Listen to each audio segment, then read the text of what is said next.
What we're going to do in this video is get some practice evaluating exponents of decimals. So let's say that I have 0.2 to the third power. Pause this video, see if you can figure out what that is going to be. Well, this would just mean if I take something to the third power, that means I take 3 of that number and I multiply them together. So it's 0.2 times 0.2 times 0.2. Well, what is this going to be equal to? Well, if I take 0.2 times 0.2, that is going to be 0.04. One way to think about it, 2 times 2 is 4.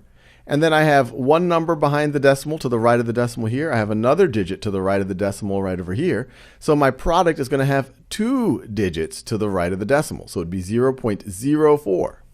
And then if I were to multiply that times 0.2, so if I were to multiply that together, what is that going to be equal to? Well, 4 times 2 is equal to 8. And now I have 1, 2, 3 numbers to the right of the decimal point. So my product is going to have 1, 2, 3 numbers to the right of the decimal point. So now that we've had a little bit of practice with that, let's do another example. So let's say that I were to ask you, what is 0.9 squared? Pause this video and see if you can figure that out.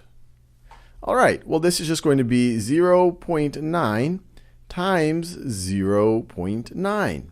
And what's that going to be equal to? Well, you could just say 9 times 9 is going to be equal to 81.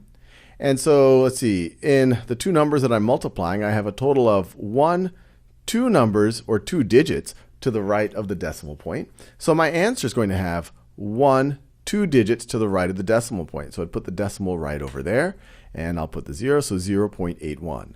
Another way to think about it is 9/10 of 9/10 is 81 hundredths. But there you go. Using exponents or taking exponents of decimals, it's the same as when we're taking it of integers. It's just in this case, you just have to do a little bit of a decimal multiplication.